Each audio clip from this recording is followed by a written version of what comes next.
কেন বাংলাদেশকে দিল্লি ধ্বংস করতে চায়? হ্যাঁ, ধ্বংস করতে চায়, এটা ঠিক। তারা বাংলাদেশকে পদানত রাখতে চায় নিরাপত্তা ইস্যুতে, তারা সেভেন সিস্টার্সে যাওয়ার জন্য তারা ট্রানজিট চায়, এটা সত্য। কিন্তু ইন্ডিয়ার নিরাপত্তা বলতে আসলে কি শুধু এটুকুই, নাকি আরো বেশি কিছু আছে? এমন গোপন কোন কারণ যার জন্য বাংলাদেশকে একেবারে ধ্বংস করে দিতে হবে? হাঙ্গেরে ইন্ডিয়ান দাদারা, বিশেষ করে কলকাতার দাদারা, এটা অবশ্যই দেখবেন। অনুরোধ থাকলো বাংলাদেশের হিন্দুরাও দেখবেন। আশা করি ভিডিও দেখার পরে মনে হবে না যে প্রতারিত হয়েছেন। কিছু জিনিস জানবেন যেটা নিয়ে আপনাদের চিন্তা করা উচিত, দরকার। সে বিষয়গুলোই আলাপ করবো এই ভিডিওতে। আসেন শুরু করা যাক। আচ্ছা বলেন তো, পশ্চিমবঙ্গের মাথাপিছু আয় কত? পশ্চিমবঙ্গের দাদারা বলেন আপনাদের মাথাপিছু আয় কত? এডিটর সাহেব পাশে একটা করে লিখে দিবেন, আমি একটা একটা করে কইতেছি।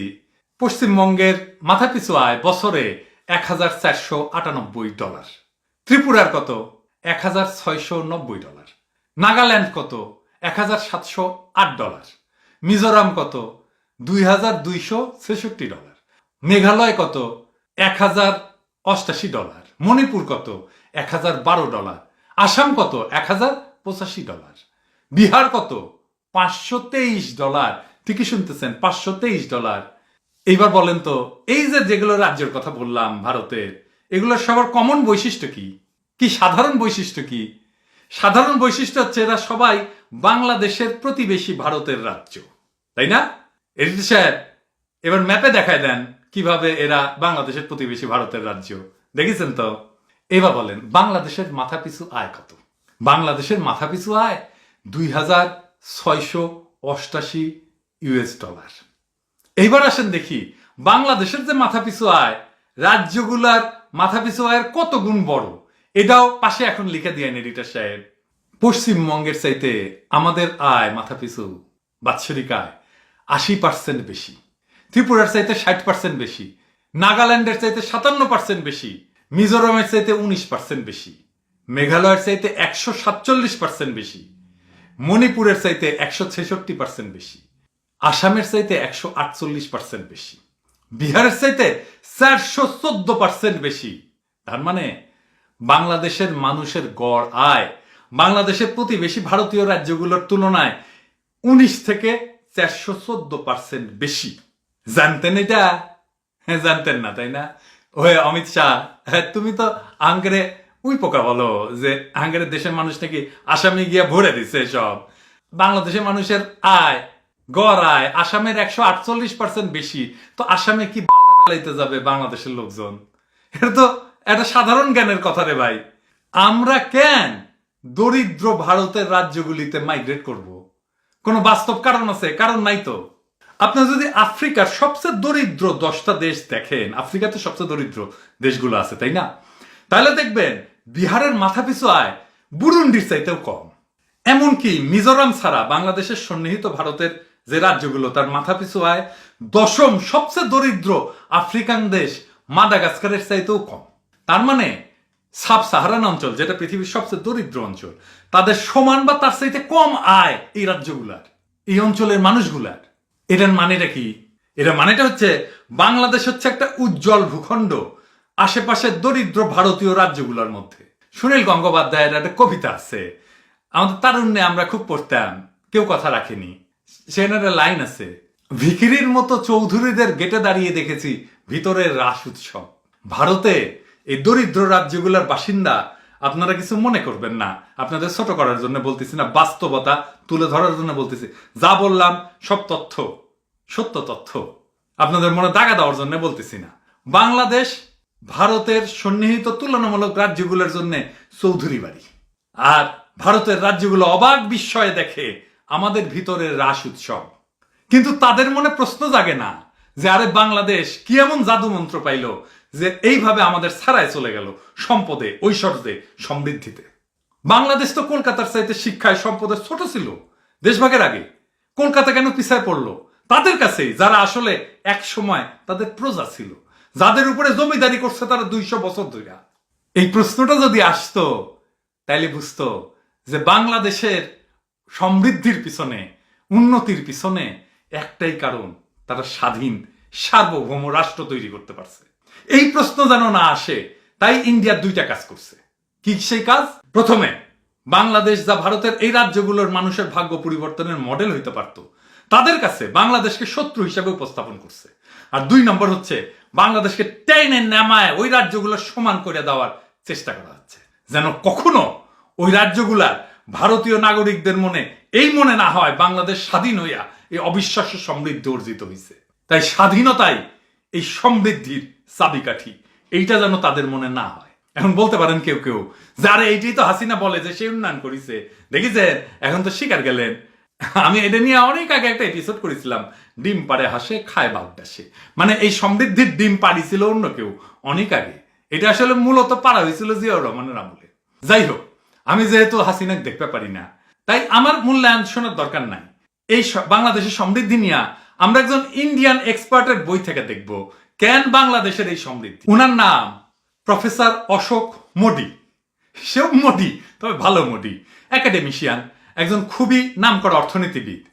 সে এক পৃথিবীর বিখ্যাত ইউনিভার্সিটি, টপ ইউনিভার্সিটি বলতে পারেন, স্ট্যানফোর্ড ইউনিভার্সিটিতে অর্থনীতির গবেষক। উনি একটা বই লিখেছেন, ইংরেজিতে লিখেছেন।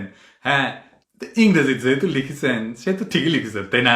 তো এই ইংরেজিতে করছে যখন, তখন ঠিকই করছে।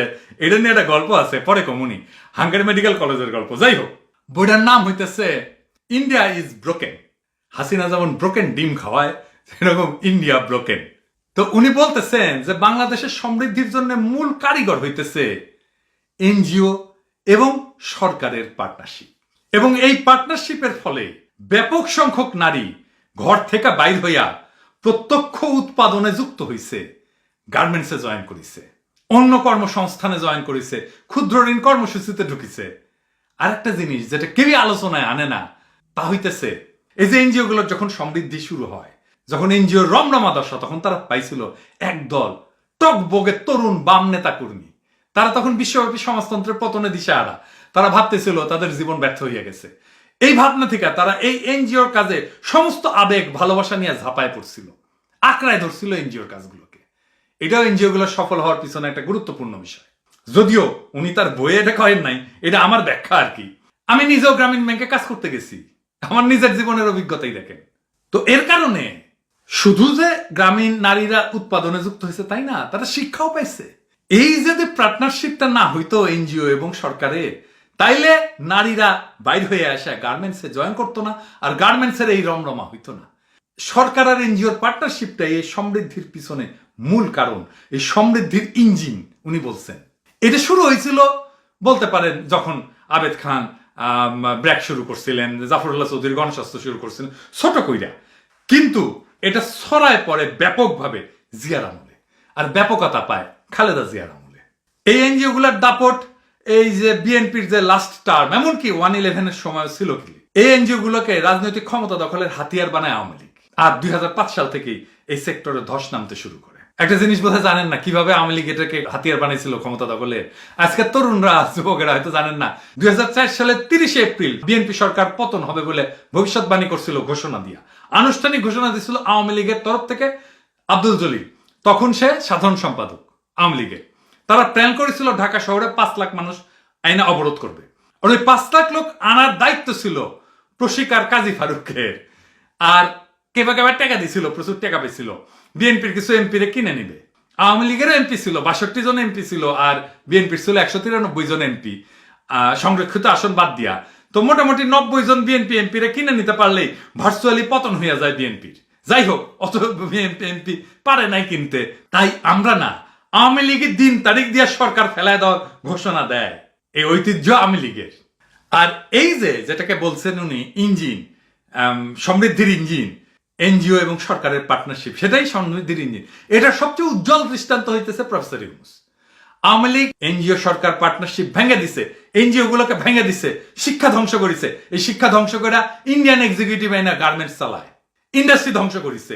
এই ইন্ডিয়ান প্রোডাক্ট বয়কটের আন্দোলনে দেখি সব ইন্ডিয়ান প্রোডাক্টে ছয়লাম। দেশি প্রোডাক্টের নাম কইয়া দিতে হয় যে এইটা দেশি প্রোডাক্ট।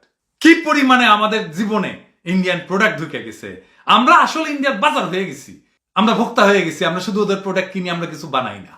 এই জন্যেই হাসিনারে ইন্ডিয়া ক্ষমতায় বসাইছে, ক্ষমতায় রাখতে চায়। তারা বলে যে হাসিনা ক্ষমতায় থাকলে আমাদের ভালো। ভালোটা কি? তাদের ভালোটা কি? তাদের যেটা ভালো সেটা আমাদের সর্বনাশ। এটা একটা গ্র্যান্ড ডিজাইন, এটা একটা বিশাল ডিজাইন। এই সমৃদ্ধির যে ইঞ্জিন, সরকার এনজিও পার্টনারশিপ, এইটার একেবারে ধ্বংস করে দেওয়া। এই ডিজাইনের অংশ হচ্ছে আমাদের শিক্ষারে ধ্বংস করে দেওয়া। কিভাবে ধ্বংস করতেছে দেখতেছেন তো। আমার তো আর এক্সাম্পল দেওয়ার দরকার নাই, তাই না? আমাদের ইন্ডাস্ট্রি ধ্বংস করে দেওয়া, তাদের প্রোডাক্ট দিয়া মার্কেট ভরায় দেওয়া।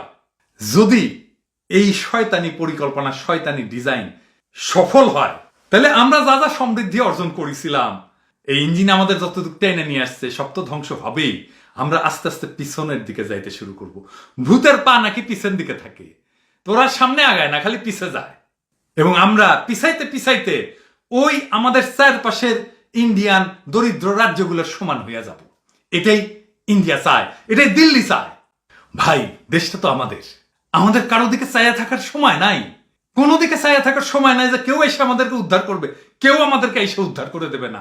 আমাদের দেশকে নিজেদেরকে উদ্ধার করতে হবে। আমাদের এই যে গ্র্যান্ড ডিজাইন, এইটারে ভাঙ্গা দিতে হবে। এটা আমাদের নিজেদের লড়াই, এবং আমাদের লড়াই করতে হবে, পাল্টা আঘাত করতে হবে আমাদের যা কিছু আছে তাই দিয়া। এবং এই ভারতীয় পণ্য বয়কটের আন্দোলন, এইটা আমাদের লড়াই। আমাদের হাতে আছে আমাদের পারচেস পাওয়ার, কেনার ক্ষমতা। এই কেনার ক্ষমতাটাকেই আমরা ব্যবহার করব ইন্ডিয়ান ভারতীয় পণ্যের বিরুদ্ধে। এটাই আমাদের সবচেয়ে বড় অস্ত্র। যদি আমরা 18 কোটি মানুষ এই পণ্য বয়কটের আন্দোলনে নামি, বাংলাদেশ হইতেছে ভারতের 4র্থ বৃহত্তম রপ্তানি বাজার। এই বাজার যদি ধ্বংস হইয়া যায়, মনে রেখেন ইন্ডিয়া মাজা ভেঙে পড়ে যাবে, মোদিও মাজা ভেঙে পড়ে যাবে।